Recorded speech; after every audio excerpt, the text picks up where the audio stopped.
पुढची बातमी पाहूया। संगमेश्वर तालुक्यातील देवरुख धबधबा ओसंडून वाहू लागलेला आहे आणि या ठिकाणी असणाऱ्या श्री क्षेत्र मार्लेश्वर देवस्थानाला वर्षभर लाखो भाविक भेट देत असतात। इथे असणाऱ्या धबधब्याखाली मनमुराद आनंद लुटत असतात। डोळ्याचं पारणं फेडणाऱ्या या धबधब्याचं खास वैशिष्ट्य आहे ते म्हणजे हा धबधबा बारमाही प्रवाहित असतो आणि त्यामुळे या ठिकाणी पर्यटक मोठी गर्दी करतात। कोकणात मान्सूनला सुरुवात झालेली आहे। गेल्या 8 दिवसापासून पाऊस जो आहे हा जोरदार बॅटिंग करत आहे। काही ठिकाणी पाऊस पडत आहे तर काही ठिकाणी पावसाने थोडीशी विश्रांती देखील घेतल्याचं चित्र पाहायला मिळतंय।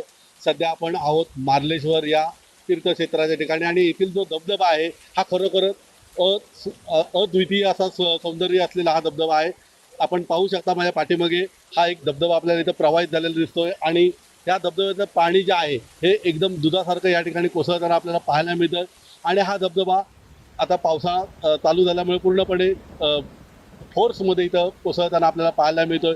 एकंदरीत बघितलं तर सह्याद्रीचा हा डोंगर आहे आणि या सह्याद्रीच्या डोंगरावरून हे बारीक बारीक अनेक धबधबे आपल्याला या ठिकाणी एकत्र येऊन हा मोठा धबधबा खाली कोसळताना आपल्याला पाहायला मिळतोय। या ठिकाणी पर्यटकांना आता सध्या बंदी केलेली आहे कारण पावसाळ्याच्या दिवसात या पाण्याचा फोर्स जो असतो हा मोठ्या प्रमाणावर असतो, त्यामुळे या ठिकाणी पर्यटकांना जाण्यास बंदी केलेली आहे। त्यामुळे इथे येणारे भाविक असतील किंवा पर्यटक असतील यांना पूर्णपणे या ठिकाणी मज्जाव करण्यात आलेला आहे।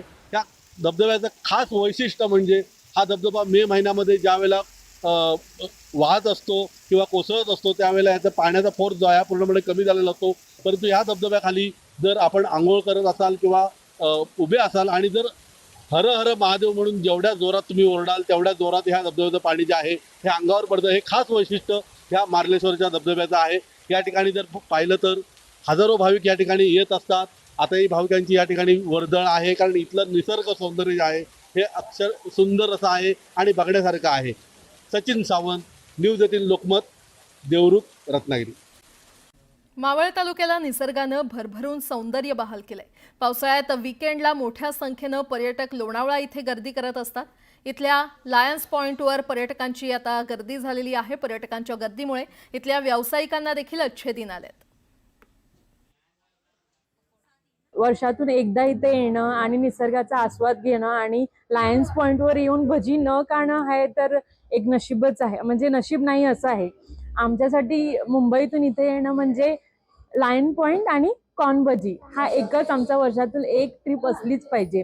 लायंस पॉइंट पे बहुत मजा आ रहा है। ये पहले कॉलेज में थे तब आते थे, बट अभी बहुत साल बाद आए, लंदन से आए तो बहुत डिफरेंट लग रहा है, बट बहुत ही अच्छा लग रहा है। बहुत अच्छा वेदर है तो, और ये कॉर्न भजी खा के और भी मजा आ रहा है। गरम गरम भजी, ठंडा वेदर है तो ऐसा परफेक्ट आफ्टरनून लग रहा है। खूपच मस्त आहे कॉर्न भजी, एकदम थंडीत खायला एकदम मजा येते। आम्हाला खूप मजा येते, वातावरण एकदमच मस्त आहे।